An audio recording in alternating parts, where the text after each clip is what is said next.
അതുപോലെ തന്നെ പാത്തു ഭയങ്കര മോഡേൺ ആയിട്ട് മുടിയൊക്കെ ഭയങ്കര യോയോ. പക്ഷെ അമ്മൂമ്മ അതിനൊക്കെ ഒത്ത് നിൽക്കും. റീലൊക്കെ നമ്മൾ കാണാറുണ്ട്. ഞാൻ ചോദിക്കും ചിലപ്പോഴ്, ഞാൻ പറയാം എൻ്റെ മോളെ എൻ്റെ ഇതെൻ്റെ ഒരുപാട് ഇരിക്കുന്ന ഈ പഴയ ചുരിദാറിൻ്റെ എൻ്റെ ഇടയ്ക്കിടയ്ക്ക് കീറി അമ്മൂമ്മ തരട്ടെ എന്നൊക്കെ ഞാൻ ചോദിക്കുമ്പോൾ അവൾ ചിരിക്കും. അപ്പം ഞാൻ പറഞ്ഞു, എൻ്റെ പൊന്നു മക്കളെ, നിൻ്റെ അച്ഛനും അമ്മയും പറയും, അവർക്ക് വിരോധമില്ലേ എന്തോ വേണ്ടിയിട്ട്, പക്ഷേ ഇതേ ഉള്ളൂ, പഠിക്കണേ, ഞാൻ എപ്പോഴും പറയും. പക്ഷേ പാത്തു നന്നായിട്ട് പഠിക്കും, ഇളയമോൾ അതിനെക്കാട്ടി പഠിക്കും. അല്ലയാണെങ്കിൽ വേറൊരു അയ്യോ അലങ്കൃതയാണ് ശരിക്കും എൻ്റെ മോളെന്ന് പറയുന്നത്. അവൾ ഭയങ്കരമായിട്ടൊക്കെ ചില ഒബ്സർവേഷനൊക്കെ നടത്തി അച്ഛനെന്നോ അമ്മയെന്നോ നോക്കത്തില്ല, കറക്റ്റായിട്ട് എല്ലാം പറയും. അപ്പം അമ്മൂമ്മ ഈ അച്ഛനടുത്ത് പറയണം കേട്ടോ. അത് ആലിക്കും ഉണ്ട് കേട്ടോ. ആലി വർത്താനം പറഞ്ഞ് ഭയങ്കര ഇന്റലിജന്റ് ആയിട്ടുള്ള സംസാരിക്കും. ഡാടാ അങ്ങനെയാണ് ഇങ്ങനെയാണെന്നൊക്കെ പറഞ്ഞുകൊണ്ട് വലിയ കാര്യമാണ്. നാച്ചുവാണ് അമ്മൂമ്മയുടെ മോളെന്നാണോ പറഞ്ഞത്? നച്ചു കുറച്ചുകൂടെ ഞാൻ കൊച്ചിലെ അവളെ പാട്ട് പാടി ഉറക്കുക, എൻ്റെ കൂടെ വന്ന് താമസിക്കുകയൊക്കെ ചെയ്തിട്ടുണ്ട്. ആലിയെ പിന്നെ സുപ്രിയ അങ്ങനെ വിട്ടിട്ടില്ല. ഇവിടെ വരും, എല്ലാം കൂടെ കളിച്ചൊക്കെ പോകുന്നല്ലാതെ അലങ്കൃതയാണ് ഞാനുമായിട്ട് കൂടുതൽ അടുത്തിരിക്കുന്നത്. കൊച്ചിലെ ഞാൻ നാളെ വരാം. നക്ഷത്ര സോറി, അത് നക്ഷത്ര. അപ്പൊ നക്ഷത്രയാണ്. അതുകൊണ്ട് തന്നെ ഇപ്പോഴും അവക്ക് അമ്മൂമ്മ അമ്മൂമ്മയുടെ തീർച്ചയായിട്ടും അവളെല്ലാം അല്ലേ അമ്മൂമ്മയുടെ ഇവിടെ വന്നാലും അതെ, വളരെ ഹോംലി. അവക്ക് ഇവിടെ നിന്നോന്ന് പറഞ്ഞാൽ അവളിവിടെ നിൽക്കും. അതിനൊക്കെ ഒരു മടിയില്ല. കാരണം അമ്മൂമ്മയുടെ അടുത്ത് നിന്ന് കഴിഞ്ഞാല് എല്ലാ ഇഷ്ടങ്ങളും സാധിക്കുമെന്ന് നന്നായിട്ട് അറിയാം അവക്ക്. ഇപ്പം ആലിയുടെ ഓരോ അലങ്കൃതയുടെ ഓരോ ചെറിയ ഐറ്റംസ് കുറിപ്പുകളും ഒക്കെ സുപ്രിയ അപ്പൊ അതൊക്കെ എങ്ങനെ മല്ലികാന്റിയോട് ഷെയർ ചെയ്യാൻ? എനിക്ക് ബുക്കൊക്കെ കൊണ്ട് തന്നു. അപ്പൊ ഞാൻ എല്ലാം ഷെയർ ചെയ്യും. പിന്നെ ഇങ്ങനെ എഴുതി, കൊറോണയെ കുറിച്ച് എഴുതി, പിന്നെ അതിനും പിന്നെ ഒരു ബുക്ക് പബ്ലിഷ് ചെയ്തിട്ടുണ്ട്. അതൊക്കെ പറയും, അതെല്ലാം പറയും. അപ്പൊ ഞാൻ ഇതുപോലെ പറയും, ഓരോ സമ്മാനമൊക്കെ കൊണ്ടുപോയി താങ്ക് യു അച്ഛമ്മ എന്നൊക്കെ പറഞ്ഞ് നമുക്ക് വലിയ ഇഷ്ടം അതൊക്കെ. പിന്നെ ഇവിടെ വരുമ്പോൾ അവക്കറിയാം ചില സംഭവങ്ങൾ അവർക്ക് ഇഷ്ടമുള്ളത് വാങ്ങിച്ച് ഇവിടെ റെഡിയാക്കി ഉണ്ടാക്കി വെക്കുന്നത് കൊണ്ട് പഴുത്ത വാങ്ങാൻ വലിയ ഇഷ്ടം. അപ്പൊ നല്ല മാമ്പഴ സീസണൊക്കെ വരുമ്പോഴേ അപ്പൊ അവള് തന്നെ പറയും വരുമ്പം, ഐ ടോൾഡ് യു നോ അച്ഛമ്മ ഇതെല്ലാം ഇവിടെ വാങ്ങിച്ചു വയ്ക്കുന്നു. അങ്ങനെയൊക്കെ അവള് കണക്ക് കൂട്ടി വരും. അച്ഛമ്മ അവർക്ക് ഇഷ്ടമുള്ളതൊക്കെ ഇവിടെ ഉണ്ടാവും എന്നൊരു ധാരണ തന്നെയാ വരുന്നത്. അസലൊരു പൃഥ്വി ഇല്ലേ, കാണുമ്പോഴും പലപ്പോഴും രാജുവിന്റെ അതേ ഛായയാണ്. പക്ഷേ എനിക്ക് അതാ വലിയ സന്തോഷം. എൻ്റെ ദൈവമേ, എൻ്റെ കുഞ്ഞിനെ ഭഗവാൻ നോക്കട്ടെ. കാരണം അവള് ഭയങ്കര ആലോചിച്ച് സംസാരിക്കും ഒരു കുഞ്ഞ. വളരെ ഇതായിട്ട് ചുമ്മാതെ ആരെങ്കിലും പറഞ്ഞിട്ടുണ്ട് അങ്ങനെ ഇങ്ങനെ എന്നൊക്കെ പറഞ്ഞു. അപ്പൊ ഇടയ്ക്ക് ഏതാണ്ടോ ഒരിക്കൽ സംസാരിച്ചപ്പോൾ സുപ്രിയ പറഞ്ഞു, മോളെ അച്ഛനും അച്ഛമ്മയായിട്ട് സംസാരിക്കുമ്പോൾ ചുമ്മാ കയറി ഇന്ററപ്റ്റ് ചെയ്ത് ഇങ്ങനെ ശബ്ദം ഉണ്ടായി. അത് കഴിഞ്ഞ് അറിയാതെ എന്തോന്നോ രാജു സംസാരിച്ച സുപ്രിയ ഏതാണ്ട് പറഞ്ഞപ്പോൾ അവള് ചോദിച്ചു, you told me don't to interrupt when അച്ഛ ടോക്സ് വിത്ത് അച്ഛൻ. Now what are you doing എന്ന് അടി ഭയങ്കര ഇത് അത് ആക്ച്വലി ആ സംസാരത്തിൽ ചേർന്നതാണ് സുപ്രിയ. പക്ഷെ പുള്ളിക്കാരി നോക്കിയപ്പോ സംസാരത്തിന്റെ ഇടയിൽ അമ്മ സംസാരിക്കുന്നു ഒബ്സർവ് ചെയ്തിട്ട്.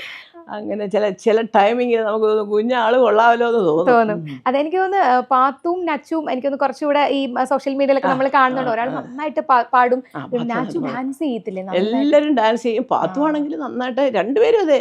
പാത്തുവിനെ കണ്ടിപ്പോ ഇളയാളും പിയാനോയും ഗിറ്റാറും ഒക്കെ പഠിക്കും. പാത്തു അസലായിട്ട് പിയാനോ വായിക്കും, ഗിറ്റാർ വായിക്കും, എല്ലാം. ഈ വെസ്റ്റേൺ മ്യൂസിക്കാണ്. ജസ്റ്റിൻ ബീബർ എന്ന് പറഞ്ഞ് തുടങ്ങിയതാ പ്രാന്ത. ഏതായാലും ഇപ്പൊ അതവള് അതെ ആ ഒരു പുറത്തുപോയി ഒറ്റയ്ക്ക് ഈ ഒരു പ്രായത്തിലേ പഠിക്കുന്നു. എനിക്ക് നന്നേ പാത്തുവിന് അത് ആയിരുന്നു പാത്തു പറയായിരുന്നു, ഞാൻ എന്തായാലും ലണ്ടനിൽ പോകും. പിന്നെ അത് കഴിഞ്ഞ് ഇപ്പൊ അവള് പറയുന്നത് എൻ്റെ ഇപ്പോഴത്തെ ഈ ഡിഗ്രി എന്താ തിയേറ്ററോ മ്യൂസിക് എന്തൊരു പ്രത്യേക കോഴ്സാ. അത് കഴിഞ്ഞാൽ ഞാൻ അമേരിക്കയിൽ പോകാനായിട്ട് പ്ലാൻ ഉണ്ട് അമ്മമ്മ, നോക്കട്ടെ, ഞാൻ അതൊക്കെ കല്യാണം കഴിഞ്ഞൊക്കെ പോയാൽ മതി മക്കളെ എന്നൊക്കെ ഞാൻ പറയും എന്നൊക്കെ പറയാറുണ്ട്. അമ്മമാരല്ലേ, നമുക്ക് അങ്ങനെയൊക്കെ പറയാൻ പറ്റുള്ളൂ.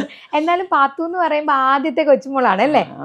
ആദ്യത്തെ എനിക്ക് ഏറ്റവും കൂടുതൽ ഫോട്ടോ എന്റെ കയ്യിലുള്ളത് പാത്തുവിന്റെയാണ്. അപ്പൊ പാത്തുവിനോടുള്ള ഒരു അടുപ്പം എങ്ങനെയാണ്? ആദ്യത്തെ കൊച്ചുമകളാണ്. തീർച്ചയായിട്ടും പാത്തുവിനെ പ്രസവിക്കുമ്പോഴും എല്ലാം ഞാൻ കൂടെ ഉണ്ട്, തീർച്ചയായിട്ടും ഉണ്ട്. അപ്പൊ അത് കഴിഞ്ഞ് ഞാനെപ്പോഴും ആലോചിക്കുന്നു, വെള്ളിയാഴ്ച ഈ പറഞ്ഞ ചോറ്റാനിക്കരെ ദേവിയൊക്കെ ഞാൻ പ്രാർത്ഥിക്കുന്ന ആളാണ്. അപ്പോൾ ദേവിയുടെ നക്ഷത്രത്തിൽ തന്നെ വൈകുന്നേരം സന്ധ്യയ്ക്ക് ദീപാരാധന സമയത്ത് അപ്പം ഞാൻ അന്നേ പറഞ്ഞു, എൻ്റെ പൊന്നെ ദേവി ഈശ്വര മിടുക്കിയായിട്ടൊക്കെ തരണം, പെൺകുട്ടികളല്ലേ. അപ്പം ഞാനിങ്ങനെ ഈ പറഞ്ഞിട്ട് അന്ന് തൊട്ടേ പാത്തു അതെ കേട്ടോ, കൊച്ചിലെ ഇവിടെ വന്ന് നിൽക്കും. ഇവർ രണ്ടുപേരും കൂടെ എൻ്റെ കൂടെ ശനി ഞായറൊക്കെ ഇവിടെ നിൽക്കുമായിരുന്നു. അപ്പൊ അത് കഴിഞ്ഞ് പിന്നെ പാത്തു വളരും തോറും ഈ നക്ഷത്രം ഓവർടേക്ക് ചെയ്യാൻ തുടങ്ങി. പാത്തു ഞാൻ അച്ഛമ്മയുടെ മോൾ അവളാന്നങ്ങ് സ്ഥാപിച്ചെടുത്തു. അപ്പൊ പാത്തു ഇപ്പൊ ഇന്ദ്രൻ രാജു അങ്ങനെയാണല്ലോ. രാജു ജനിച്ചപ്പോ ഇന്ദ്രൻ 2-3 വയസ്സാവാറായി. പിന്നെ പിന്നെ പിന്നെ ഇന്ദ്രൻ ഒരു കാർന്നോരായി, രാജു കുഞ്ഞു വാവയായി. അപ്പൊ ഞാൻ വലിയതാ, രാജുവായിട്ട് വലിയ എടുപ്പായിരുന്നു. രാജുവിനെ ആരും വഴക്ക് പറയാൻ സമ്മതിക്കത്തില്ല. രാജു കരഞ്ഞ അവന് സങ്കടം. അതുപോലെ ആയി കുറച്ചു കാലം കഴിഞ്ഞപ്പോ പാത്തുവിന് അച്ഛൻ കൂടി. ഇപ്പൊ അവര് തമ്മിലാ എല്ലാം. ശരിക്കും പറഞ്ഞു എനിക്കൊന്ന് ഇന്ദ്രേട്ടൻ ഇപ്പോഴും അങ്ങനെയാണ്. എല്ലാരും പെട്ടെന്ന് പറയാ ഇന്ദ്രേട്ടൻ മലയാന്റിയെ പോലെയും രാജു കൂടുതൽ സംസാരിക്കും. ഞാനും ഇന്ദ്രനും ആരെങ്കിലും വീട്ടിൽ വന്നു കഴിഞ്ഞാൽ ഉടനെ എല്ലാം പെട്ടെന്നാണ് ഞങ്ങളെ കുശലം ചോദിക്കുന്നതൊക്കെ. മറ്റദ്ദേഹം ഇങ്ങനെ ഇങ്ങനെ കുറച്ച് സ്റ്റാർട്ടിങ് ട്രബിൾ ഇരിക്കും. ആരാ എന്താ അത് ശരി ഓഹോ ഈ ഹൂ ഹൂ ഹൂ എന്നൊക്കെ കുറെ മൂളലൊക്കെ വരും. പിന്നെയാണ് ഫുൾ വാചകം പറഞ്ഞു തുടങ്ങുന്നത്. ഇതേ ഉള്ളൂ. പക്ഷെ അവനും എല്ലാവരുമായിട്ട് അടുപ്പമാണ്. പിന്നെ പെട്ടെന്ന് അധികം കണ്ട് പരിചയമില്ലാത്തവരുമായിട്ട് വേഗം അങ്ങോട്ട് ചേരാനായിട്ട് രാജു കുറച്ച് ടൈം എടുക്കും. ഞാനും ഇതെന്നെ കാണുമ്പോഴേ തുടങ്ങും ചിലപ്പോൾ. അതാ അത്രേ ഉള്ളൂ വ്യത്യാസം. ഈ രണ്ടുപേർക്കും ഇപ്പം അച്ഛന്മാരാണല്ലോ, പൃഥ്വിയും ഇന്ദ്രൻ. ഈ രണ്ടുപേരെ അച്ഛന്മാരെങ്ങനെ ഡിഫറൻസ് ആന്റിക്ക് തോന്നിയിട്ടുള്ളത്? പൃഥ്വിയിലെ അച്ഛൻ, ഇന്ദ്രനിലെ അച്ഛൻ. അത് എനിക്ക് തോന്നുന്നത് രാജു ഭയങ്കര അവന് ഈ പറഞ്ഞോട്ട് അഥവാ കറങ്ങി തിരിഞ്ഞ് ഓടി വന്നാലും അവന് ഈ പറഞ്ഞോട്ട് അലങ്കൃത ഡാടാ അവക്ക് ഡാഡയെ കണ്ടാൽ പിന്നെ അങ്ങ് വലിയ ഇതാ ഈ പറഞ്ഞതുപോലെ. അത് അങ്ങനെയാണല്ലോ വല്ലപ്പോഴും കുഞ്ഞുങ്ങൾക്ക് കാണുമ്പോൾ ഇത് വരും. ഇന്ദ്രൻ കുറെ കൂടെ പിള്ളേരുമായിട്ട് കളിക്കും. അയ്യോ തമാശയൊക്കെ പറഞ്ഞ് ഭയങ്കര ചിരിയാറുണ്ട്. ഞാൻ പറയാം നീ എന്തോ അവരുടെ അച്ഛൻ നീ എന്തോ അമ്മ അവളുമാര് പറഞ്ഞൊരു മറുപടി പറയട്ടെ എന്നൊക്കെ പറഞ്ഞ് കുറെ കൂടെ ഒരു ജോവിയൽ ഒരു അറ്റ്മോസ്ഫിയർ ആണ് വീട്ടില്. ഇവള് കുഞ്ഞല്ലേ കുറച്ചുകൂടെ അലങ്കൃത. അപ്പൊ അവൾ രാജു വരുമ്പോ അവൾക്ക് അവളുടെ ആവശ്യങ്ങൾ പറയുക, അത് ചെയ്തു കൊടുക്കുക, അങ്ങനെ വേണം ഇങ്ങനെ വേണം എന്നൊക്കെ പറഞ്ഞ് രണ്ടുപേരും അതെ. അവർ ഓഫ്കോഴ്സ് അവരുടെ മക്കളെന്ന് പറഞ്ഞാൽ അവരുടെ പണ്ടൊക്കെ അലങ്കൃത ആന്റീനെ വെയിറ്റ് ചെയ്തിരിക്കുന്നു പരാതി പറയാനൊക്കെ. അപ്പൊ വളർന്നുപോയി. പണ്ട് ആദ്യം ഇവിടെ കുഞ്ഞിന് അതെനിക്ക് അന്നേരം ഒരു 2 വയസ്സൊക്കെ ഉള്ളൂ. കയറി വന്നപ്പോഴത്തേക്ക് എന്തോ ഏതാണ്ടോ പറഞ്ഞപ്പോഴത്തേക്ക് എന്താ വെച്ചപ്പോൾ അതിങ്ങനെ ഡാഡ എന്തോന്നോ 3 വയസ്സ് കാണുമായിരിക്കും. അപ്പം ഞാനിങ്ങനെ അവനിങ്ങനെ ഇവിടെ ഇരിക്കാം.